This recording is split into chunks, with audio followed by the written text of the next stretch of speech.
Hi friends, welcome to Shreyans Tech Telugu. Friends, ఈ రోజు తెలంగాణ రాష్ట్ర ప్రభుత్వం అభయహస్తం ఈ యొక్క పామ్ అనేది ప్రతి ఒక్కరికి ప్రతి ఒక్క ఇంటింటికి వచ్చి ఉండొచ్చు. చాలా మందికి చదువుకునే వాళ్ళకు తెలియదు ఎలా ఫిలప్ చేయాలో. ఈరోజు ఈ వీడియోలో మేము మొత్తం స్టెప్ బై స్టెప్ ప్రాపర్గా ఎలా ఫిలప్ చేయాలో ఈ వీడియో తెలుసుకుందాము. స్కిప్ చేయకుండా లాస్ట్ వరకు చూడండి. ఛానల్ కొత్త అయితే ఖచ్చితంగా సబ్స్క్రైబ్ చేసుకోండి, నాకు సపోర్ట్ చేయండి. ఎందుకంటే ఇప్పుడు నేను మొత్తం ఫిలప్ చేశాను, మీకు స్టెప్ బై స్టెప్ ఇప్పుడు చెప్తాను. ఫస్ట్ దరఖాస్తుదారి ఇంటి యజమాని పేరు ఇచ్చేలా, దాంతోపాటు వీళ్ళ యొక్క పోటీ ఇక్కడ అతికించాలా పిన్పస్తో లేక గమ్తో.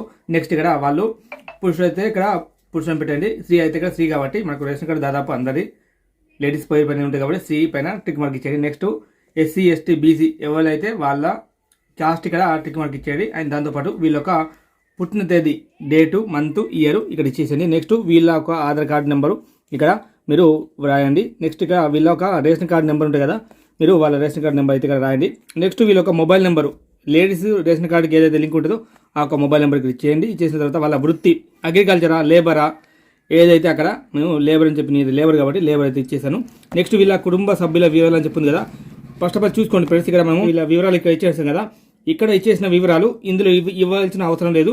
వీళ్ళ కుటుంబ సభ్యుల వివరాలు ఇస్తే చాలు. ఫర్ ఎగ్జాంపుల్ మా వైఫ్ అండ్ నా పేరు అండ్ మా కొడుకున్నాడు, కొడుకు పేరు అండ్ ఇప్పుడు నా పేరు, మా వైఫ్ హస్బెండ్ అయ్యారు కదా హస్బెండ్, దాంతోపాటు లింగం అంటే పురుష, అబ్బాయి అమ్మాయి అని చెప్పినట్టు వీళ్ళు నా ఒక పుట్టిన తేదీ, నా ఒక ఆధార్ కార్డు నెంబరు, దాంతోపాటు మా ఒక కొడుకున్నాడు కదా కొడుకు పేరు, కొడుకు మా భార్యకు సన్ అవుతారు కాబట్టి అంటే కొడుకు అవుతారు కాబట్టి సన్ ఇచ్చేసి మేల్ ఫీమేల్ వచ్చేసి ఇక్కడ వీళ్ళ పుట్టిన తేదీ సేమ్ ఆధార్ కార్డు నెంబరు. కాకపోతే ఈ యొక్క మెయిన్ మన రేషన్ కార్డు ఎవరి పేరు మీద ఉందో వాళ్ళ నెంబర్ వాళ్ళ వివరాలు ఇవ్వాల్సిన అవసరం లేదు, ఎందుకంటే ఇక్కడ ఇచ్చేసాం కాబట్టి ఇక్కడ ఇవ్వాల్సిన అవసరం లేదు. ఇదన్నమాట ఫస్ట్ పేజ్. సెకండ్ పేజ్ తిప్పున్నట్టయితే మనం ఇక్కడ వీధి ఇంటి నెంబరు, మీ ఇంటి నెంబర్ ఇచ్చేయండి. ఇక్కడ గ్రామం, మున్సిపాలిటీ గంగాపూర్, దత్తపేట మీది ఇచ్చేసేయండి. వార్డు నెంబర్ ఉంటే మాకు వార్డు నెంబర్ లేదు కాబట్టి ఇవ్వలేను, ఇచ్చేసేయండి. మీ యొక్క జిల్లా నిర్మల్ ఇచ్చేయండి. ఆయన మండలం కడం పెద్దూరు కాబట్టి ఇచ్చేసేయండి.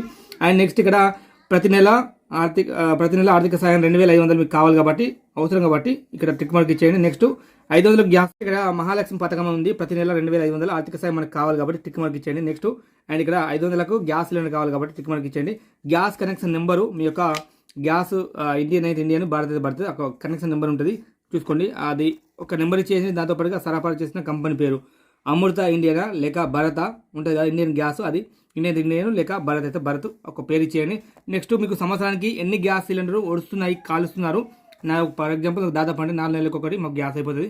మొత్తం 1 ఇయర్కు 4 అయిపోతాయి కాబట్టి 4 5 4 5 5 5 3 అయితే 3 ఇచ్చేసేయండి. దాంతోపాటు రైతు భరోసా పథకం, మీకు మీ పేరు మీద భూమి ఉంటే ఇక్కడ రైతు అని చెప్పి ఇక్కడ టిక్ మార్క్ ఇచ్చేయండి. లేక మీరు కౌలు రైతు అయితే కౌలు పైన టిక్ మార్క్ ఇచ్చి నెక్స్ట్ ఇక్కడ పట్టదారు పాస్ పుస్తకం ఒక నెంబరు అండ్ వాళ్ళ వివరాలు అయితే ఇచ్చేయండి. లేక మీరు సాగు చేస్తున్నట్టయితే కనుక మీరు ఇక్కడ సాగు చేస్తున్న భూమి అండ్ సర్వే నెంబర్ అయితే ఇక్కడ ఇచ్చేయాలన్నమాట. లేక మీరు కూలీలు అయితే కనుక మీరు కూలీలు అయితే ఇక్కడ టిక్ మార్క్ ఇచ్చేసి మీరు ఉపాధి హామీ కార్డు నెంబరు, ఉపాధి హామీ కార్డు నెంబర్ ఒక మీకు బుక్ ఉంటుంది కదా, మీకు స్క్రీన్ చూపిస్తాను, ఆ బుక్లో ఉన్న నెంబర్ అయితే ఇక్కడ ఇచ్చేయాలన్నమాట. నెక్స్ట్ ఇందిరమ్మ ఇండ్లు అని చెప్పింది కదా, మీకు ఇంటి కోసం 5 లక్షల ఆర్థిక సాయం కావాలనుకుంటే టిక్ మార్క్ ఇచ్చేయండి. నెక్స్ట్ ఇక్కడ తెలంగాణ ఉద్యమకారులు అంటే తెలంగాణ గురించి మన ఇంటిలో కానీ ఎవరైనా చనిపోయినట్టయితే కనుక వాళ్ళకు 250 గజాల ఇంటి స్థలము అని చెప్పి ఉంది. చనిపోయినట్టయితే కుటుంబ అమరవీరుల కుటుంబం అని చెప్పి ఇచ్చేయండి. లేకుంటే అమరవీరుల పేరు అండ్ పైర్ నెంబరు అండ్ మీరు తెలంగాణ ఉద్యమాల్లో పాల్గొన్నారైతే అవును లేకుంటే కాదు, డెత్ సర్టిఫికేట్ నెంబరు, అమరులైన చనిపోయిన సంవత్సరము, దాంతోపాటు ఇక్కడ ఒకవేళ జైలుకు వెళ్ళిన చోట అయితే వాళ్ళ జైలు పేరు, స్థలము అండ్ శిక్ష సంబంధిత వివరాలు అండ్ ఇదైతే మొత్తం ఇచ్చేయాలన్నమాట. మాకు ప్రతి నెల మీకు నెక్స్ట్ చూసినట్టయితే కుటుంబానికి ప్రతి నెల 200 యూనిట్ల ఉచిత విద్యుత్ అని చెప్పింది కదా, మీకు 0 నుండి 100 యూనిట్లు అయితేనేమో ఇది ఇచ్చేయండి. లేకుంటే మీకు లాస్ట్కి చూసినట్టయితే 200 యూనిట్లకు పైగా కాలుతున్నట్టయితే ఇక్కడ టిక్ మార్క్ ఇచ్చేయండి. గృహ వినియోగ విద్యుత్ మీటర్ కనెక్షన్ సంఖ్య ఒక నెంబర్ ఉంటుంది కదా, ఆ నెంబర్ అయితే ఇక్కడ ఇచ్చేయాలన్నమాట.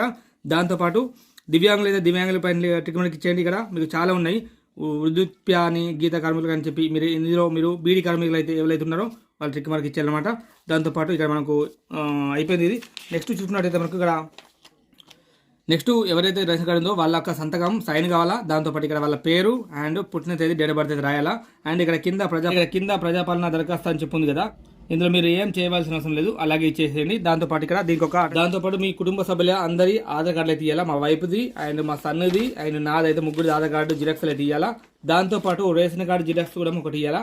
ఇది మొత్తము దీనికి జమ చేసేసి ఒక పిన్ పంచ్ కొట్టేసి మీరు నేను చెప్పిన విధంగా ప్రాపర్గా దీనిలో ఫిలప్ చేసి ఇచ్చేయండి. ఇచ్చేస్తే మీకు కంప్లీట్గా మీ యొక్క ఇందులో ఉన్న స్కీములు అన్నీ మీకు చెందుతాయి. అండ్ ఫ్రెండ్స్ వీడియో నచ్చితే లైక్ చేయండి, షేర్ చేయండి, ఛానల్ కొత్త ఖచ్చితంగా సబ్స్క్రైబ్ చేసుకోండి. Thank you for watching.